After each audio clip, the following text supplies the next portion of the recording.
नमस्कार मंडळी, रेखास cake and रेसिपीमध्ये तुम्हा सर्वांचे खूप खूप स्वागत। आज आपण स्ट्रॉबेरी पासून स्वीज रोल तयार करू।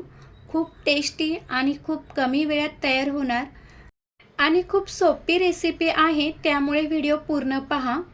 तर सुरुवातीला स्ट्रॉबेरी पाण्याने स्वच्छ धुवून घेते। त्यानंतर स्ट्रॉबेरीचे देठ काढून स्ट्रॉबेरी एकदम बारीक कट करून घेतली। त्यामध्ये 2 टीस्पून शुगर पावडर घालते। तुम्ही साखर घातली तरीही चालेल आणि छान मिक्स करून घेते। त्यानंतर गॅसवर एक पॅन ठेवला आणि त्यामध्ये कट केलेली स्ट्रॉबेरी घालून घेते। 1 ते 2 मिनिटभर ही स्ट्रॉबेरी शिजवून घेऊ। जास्त शिजवायची नाही। थोडी सॉफ्ट झाली की गॅस बंद करायचा आणि एकदम छान स्ट्रॉबेरी क्रश तयार होतो। साखरेचे प्रमाण कमी जास्त करू शकता। गॅस बंद करते आणि स्ट्रॉबेरी क्रश थंड करायला ठेवते। त्यानंतर मिक्सरचं भांडं घेतलं, त्यामध्ये 1 कप मैदा घेते, हाफ कप शुगर पावडर, त्यानंतर एव्हरीडेची मिल्क पावडर घेतली, 1 teaspoon milk powder, 1 teaspoon cornflour, 1 teaspoon baking powder, half teaspoon soda, 1/4 teaspoon citric acid आणि चवीनुसार मीठ। तर हे सर्व ड्राय इन्ग्रेडियंट मिक्सरच्या भांड्यात 1 ते 2 वेळा चालू बंद करून फिरवून घ्यायचे। हे सर्व इन्ग्रेडियंट मी डिस्क्रिप्शन बॉक्समध्ये दिले आहेत, तुम्ही तिथे जाऊन पाहू शकता। आता छान पावडर तयार झाली आहे, म्हणजेच हे केकचे प्रीमिक्स तयार आहे। आता ते मी चाळून घेते, व्यवस्थित छान चाळणीने चाळून घेते। नेहमी केक बनवताना जे काही ड्राय इन्ग्रेडियंट असतात ते चाळून घेत जा, म्हणजे केकचा स्पॉन्ज एकदम परफेक्ट तयार होतो आणि जाळीदार तयार होतो। त्यानंतर मी केक ट्रे घेतला, 8 इंचचा चौकोनी ट्रे घेतला आहे आणि त्याला ऑइलने ग्रीस करून घेते आणि बटर पेपर लावून घेते। तुमच्याकडे बटर पेपर नसेल तर तुम्ही मैदा स्प्रेड करून घ्या। आता ट्रे तयार आहे तो साईडला ठेवते आणि OTG 10 मिनिट प्रीहीट करायला ठेवते। त्यानंतर जे प्रीमिक्स बनवलं ते घेतलं आणि त्यामध्ये 1 टेबलस्पून ऑइल, स्ट्रॉबेरी इसेन्स आणि 2 ड्रॉप रेड जेल कलर घातला आणि त्यानंतर 1/4 कप पाणी घेऊन ते मिक्स करते। तर पाणी एकदम घालणार नाही, थोडे थोडे करून पाणी घालते आणि एकदम छान बॅटर तयार करून घेते। तर हे बॅटर छान मिक्स करण्यासाठी मला 1/4 कप पाणी लागले आहे आणि एकदम छान हे बॅटर तयार झाले आहे। बॅटरची कन्सिस्टन्सी तुम्ही पाहू शकता। तर या पद्धतीने बॅटर तयार करायचे आणि बॅटर मी साईडला ठेवते। त्यानंतर केक ट्रे घेतला आणि त्यामध्ये कट केलेली स्ट्रॉबेरी लावून घेते। जरा स्वीज रोलला वेगळी डिझाईन हवी होती म्हणून मी कट केलेली स्ट्रॉबेरी ठेवून घेतली।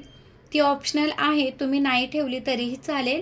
आणि टीनमध्ये बॅटर पोर करते आणि 5 ते 6 वेळा टॅप करून 180 डिग्रीवर 20 ते 25 मिनिट बेक करून घ्यायचा। तर 25 मिनिटामध्ये हा केक परफेक्ट बेक झाला, तो थंड करायला ठेवते। त्यानंतर एका बाउलमध्ये व्हिपिंग क्रीम घ्यायची, 1/4 व्हिपिंग क्रीम घेतली आणि ब्लेंडरने हाय स्पीडवरती 2 मिनिटामध्ये ही क्रीम मी तयार करून घेतली। फ्लेवरसाठी 5 ते 6 ड्रॉप व्हॅनिला इसेन्स ॲड करते। क्रीममध्ये इसेन्स ॲड केला की फ्लेवर एकदम छान येतो आणि पुन्हा एकसारखे छान मिक्स करून घेते।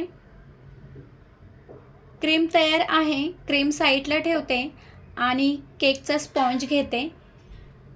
केक पण आपला छान थंड झालेला आहे, तो एका बटर पेपरवरती घालून घेते आणि केकला लावलेला बटर पेपर आपण काढून घेऊ। तर स्पॉन्ज बरोबर स्ट्रॉबेरी पण थोडी बेक झाली आहे। आता स्पॉन्ज पुन्हा मी सरळ करून घेते आणि क्रीम लावून घेते। पूर्ण स्पॉन्जवरती क्रीम पसरवून लावायची। व्हिडिओत दाखवल्याप्रमाणे पॅच्युल्याने क्रीम परफेक्ट लावून घ्या। त्यानंतर जो स्ट्रॉबेरीचा क्रश केला तो आपण ठेवून घेऊ आणि तो एकसारखा स्प्रेड करून घेऊ। स्ट्रॉबेरी क्रशमध्ये आपण स्ट्रॉबेरी जास्त बारीक केलेली नाही, थोडी स्ट्रॉबेरीचे पीसेस ठेवले आहेत, त्यामुळे हा स्वीज रोल एकदम टेस्टी लागणार आहे. आणि आता स्ट्रॉबेरी स्प्रेड करून झाल्यानंतर मी हा रोल गोल फिरवत घेते. बटर पेपर गोल फिरवताना वरच्या साईडने काढून घ्यायचा, म्हणजे तो आत जाणार नाही. आणि एकदम हलक्या हाताने रोल तयार करून घ्यायचा. तुमच्याकडे जर स्ट्रॉबेरी नसेल तर तुम्ही घरात जो रेडीमेड क्रश असतो तो वापरला तरीही चालेल. आणि अशाच प्रकारे तुम्ही वेगवेगळे क्रश वापरून वेगवेगळे डिफरंट स्वीज रोल तयार करू शकता. तर हा स्ट्रॉबेरी स्वीज रोल तयार झाला. तो मी 10 मिनिटासाठी फ्रीजला सेट करायला ठेवते. 10 मिनिटानंतर स्वीज रोल मी काढून घेते आणि तुम्हाला कट करून दाखवते. एकदम टेस्टी अप्रतिम असा स्वीज रोल तयार झाला आहे. आय होप तुम्हाला व्हिडिओ आवडला असेल. रेसिपी आवडली असेल तर एक लाईक नक्की करा. चॅनलला सबस्क्राईब केले नसेल तर ते करून घ्या, म्हणजे सर्व व्हिडिओ तुम्हाला पाहायला मिळतील. आणि वेळात वेळ काढून व्हिडिओ पाहिल्याबद्दल तुम्हा सर्वांचे खूप खूप धन्यवाद. पुन्हा भेटूया अशाच एका नवीन रेसिपीमध्ये. तोपर्यंत बाय बाय.